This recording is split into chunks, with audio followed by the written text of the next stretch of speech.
A delegation of 36 Jews and Christians from Greater Hartford just returned from retracing their historic footsteps of civil rights leaders from Montgomery, Alabama to Selma and back. And joining us now are Reverend Carrie Nicewander of Hartford's Emmanuel Congregational Church, Reverend Stephen Camp of Hartford's Faith Congregational Church, and also Michael Bloom, Executive Director of the Jewish Federation Association of Connecticut. Thanks to all of you for being with us. I have to imagine this is such an incredible experience. How did this pilgrimage come together? Okay, well, Steve, answer that. Well, we came together because there was a recognition that more conversation needed to happen around racial identity and racial problems that this nation has been facing. And so the three of us have been met for several months and tried to figure out what we might do, and we decided to go to Birmingham, Montgomery, and Selma and see for ourselves some of the things that has happened there. I had taken teenagers early, a few years before, to these sites just to help them to understand the violence and brutality that has happened in our history. And so it was a good fit to have the relationship and the cooperation of these two folks and others. I have to imagine it was incredibly impactful. What, for each of you, was the most moving? Why don't we start with you?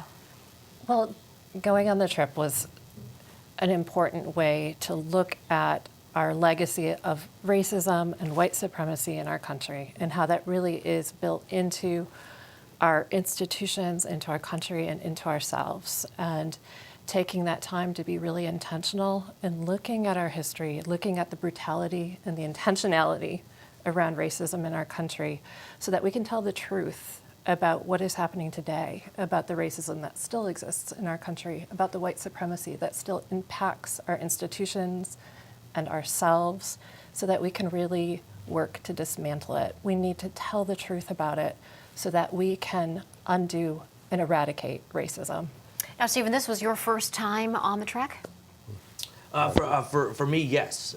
This was my first trip down to Alabama, and to follow Carrie's point, for me, the most impactful part was walking over the Edmund Pettus Bridge with a group like walked 60-odd years ago. Was very powerful, and because you can easily envision as you walk over the bridge and you see the crest, and you can envision the police on the other side ready to attack, and the courage it took for those individuals to know what could happen and what did happen is overpowering. Mm-hmm.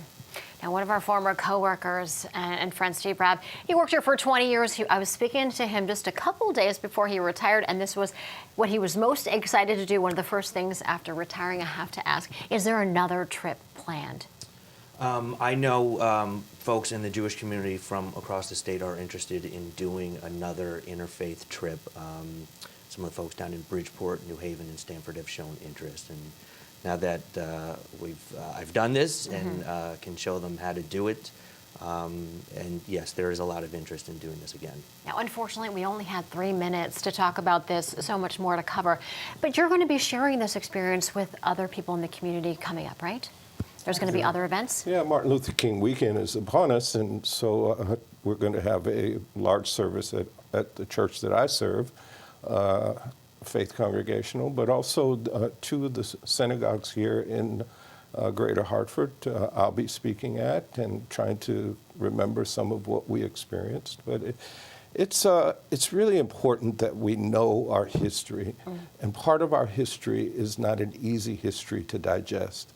And so I would encourage any to go and see, particularly the Legacy Museum, which is brand new in Montgomery. It is a riveting sharing of the experience of lynching in this nation, something that is really just still upon us. It happened just last month in this country. Racism still does exist. And again, just recapping the event this weekend? At Faith Congregational Church at 3:30 in the afternoon on Martin Luther King Day on the 21st, Monday the 21st. Okay. And thank you again to all three of you for coming in and sharing this incredible experience with us and our viewers. Thank you.